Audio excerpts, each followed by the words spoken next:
शेतमित्र महाराष्ट्र शासन, आज आपण जो व्हिडिओ बनवतोय की जेणेकरून ह्या वर्षी ऊसाचं उत्पादनामध्ये जवळपास 6 महिने 5.5 महिने पाऊस आमच्या भागात लागल्यामुळे की जवळपास 30 ते 35% ऊस उत्पादन आमचं ह्या वर्षी कमी दाखवलं जातंय. पण तरीसुद्धा देवेकर ॲग्रोच्या माध्यमातून अतिशय चांगल्या प्रकारचं मार्गदर्शन देऊन आपण शेतकऱ्यांना चांगलं मार्गदर्शन त्यांचं उत्पादन वाढवण्याचा चांगला प्रयत्न करत असतो.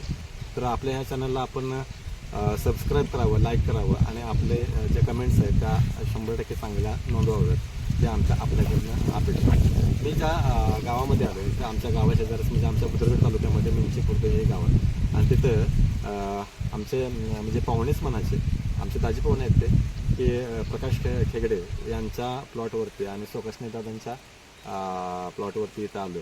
तर गेल्या म्हणजे हा आहे तो 3ऱ्या वर्षाचा ऊस आहे, 86-32 आहे आणि ऊसाची जाडी आणि पेरांची लांबी चांगलेली आलेली आहे आणि अतिशय चांगलं उत्पादन येणार. 3ऱ्या वर्षाचं पीक आम्हाला कमीत कमी 1 ते सव्वा टनाचं ॲव्हरेज दिलं असं आम्हाला अपेक्षा आहे. आज ऊस तुटून गेला. पण ज्यावेळेला 3ऱ्या वर्षापूर्वी पहिल्या वर्षी ज्यावेळेला 86-32 माझ्याच टेक्निकमध्ये ह्यांनी लावले होते तर ह्या क्षेत्रामध्ये त्यांना 15 गुंठ्यामध्ये 25 टनाच्या आसपास ऊस झालेला होता. आणि त्याचं म्हणजे जे आम्ही त्यांना खताचे नियोजन सांगितलं, फवारणीचे सांगितलं की जेणेकरून त्या अनुषंगातनं त्यांनी प्रयत्न केले आणि त्यांच्याकडनं जाणून घेऊया की बाबा त्यांना म्हणजे ते किती हॅपी आहेत किंवा आनंदी आहेत किंवा शेतीबद्दलचं प्रेम त्यांचं किती आहे, त्यांना काय वाटते त्यांच्याकडनंच आपण जाणून घेऊ.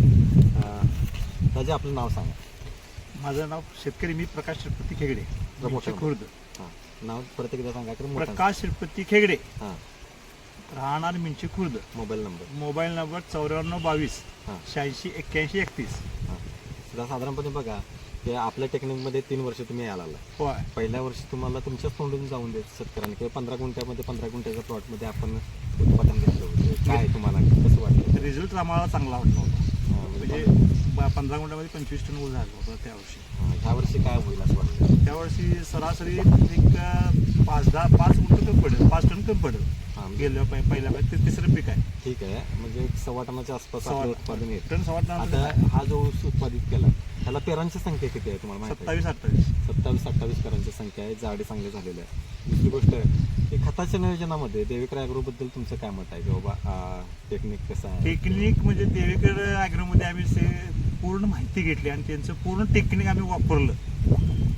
खताचं म्हणा किंवा टॉनिकचं, ब्लॅक कमांडो ही चांगली खतं तिने आम्हाला सांगितल्यामुळे त्याचा उपयोग आम्हाला चांगला म्हणजे पिकाला चांगला पडतो. आता दरवर्षी आपण पहिल्या वर्षी चांगल्या पद्धतीने केलं बाबा, 2 वेळा आळवण्या केला, 4 वेळा खताचे डोस दिले, फवारण्या 4 वेळा केला. तर ह्या वर्षी तुमच्याकडनं ते झालेलं नाही. ह्या वर्षी मिळाले आम्हाला. पावसामुळे अडचण आम्ही कमांडोने हे वापरलं, ब्लॅक कमांडो वापरलं आणि एकच फवारणी याच्यावर झालेलं आहे.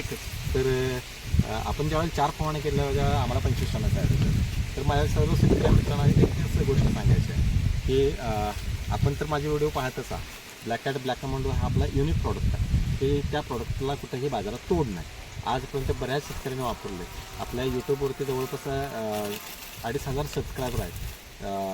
व्हॉट्सअपला जवळपास 18 ग्रुपच्या माध्यमातून आपण काम करतो महाराष्ट्रभर आणि त्या 18 ग्रुपमध्ये जवळपास 7,500-8,000 शेतकरी आहेत आणि यूट्यूबच्या माध्यमातून, फेसबुकच्या माध्यमातून पण काय शेतकरी असं जवळपास 15,000 ते 20,000 लोकांच्यापर्यंत आपण दररोज पोहोचतो मीडियाच्या माध्यमातून.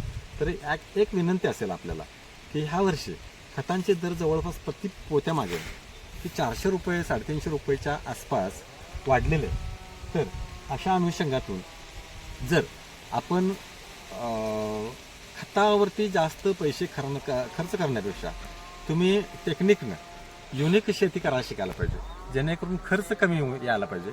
खतावरचा खर्च तुम्ही कमी करायला शिका. मग ह्याचा दुसरा एक काय होईल की बाबा खत आपण ज्यावेळेला जमिनीत देतोय, जमिनीतनं ते पिकाला अपटेक होऊन ते आपल्या पिकाला उपलब्ध होते आणि अपटेक होण्यासाठी वेळ लागतो आणि खर्च तर जास्त आहे रासायनिक खतांच्या माध्यमातून. तर तुम्ही एक माझा चांगला सल्ला असेल की माझ्याकडे असून देत किंवा कुठल्याही दुकानदाराकडे जा, कुठल्याही शॉपमध्ये जा, कुठल्याही सल्ला देणाऱ्या व्यक्तीकडे जा. खरं तुम्ही खतावरती पैसे जास्त खर्च करण्यापेक्षा फवारणीवरती मित्रांनो लक्ष केंद्रित करा. कारण का खताचं पोतं आज 2100-2200 रुपये असे रेट चालले आहेत. साधारणपणे 2000च्या आसपास आपल्या 4 फवारण्याचं किट आपण ह्या लोकांना देतो. ते खर्च पण आपण जास्त देत होतो. 2000 मध्ये साधारणपणे 3 फवारण्या आपण देतो तुम्हाला आणि त्या फवारण्या अशा आहेत की 15-15 दिवसानंतर आपण 4 फवारण्या घेतल्या तर तुमचं उत्पादन चांगलं येणार आहे आणि त्यावेळेला तुम्ही रासायनिक खताचा खर्च तो निम्म्यावर आणू शकता. कारण जेणेकरून आता इफकोसारखी खतं किंवा 924 महाजनसारखे खतं 2100 रुपये, इफकोसारखी खतं 1900 रुपये, प्रत्येक पोत्यामागे 300-400 रुपये वाढले.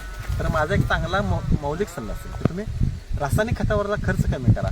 तिथले एक 4-5 गोण्या कमी करून जवळपास 7-8 हजार रुपयाचा आपल्याला म्हणजे खर्च कमी करता येते. तर त्यामध्ये 2,000 रुपयाचा फक्त फवारण्या घेतला तर तुमचं उत्पादन अतिशय चांगल्या पद्धतीने. हे मला एक सर्वांना एक विनंती आहे की बाबा तुम्ही असे नियोजनबद्ध करा आणि फवारणी करताना 15 ते 20 दिवसाची एक फवारणी लावली तर 4 फवारण्या आपल्याला लवकरात 2 महिन्यात कंप्लीट होतात. तर अशा अनुषंगाने बघा तुम्ही कसं वाटतं. आणि बाकीचे आपले व्हिडिओ जे आहेत ते तुम्ही पाहून घ्या.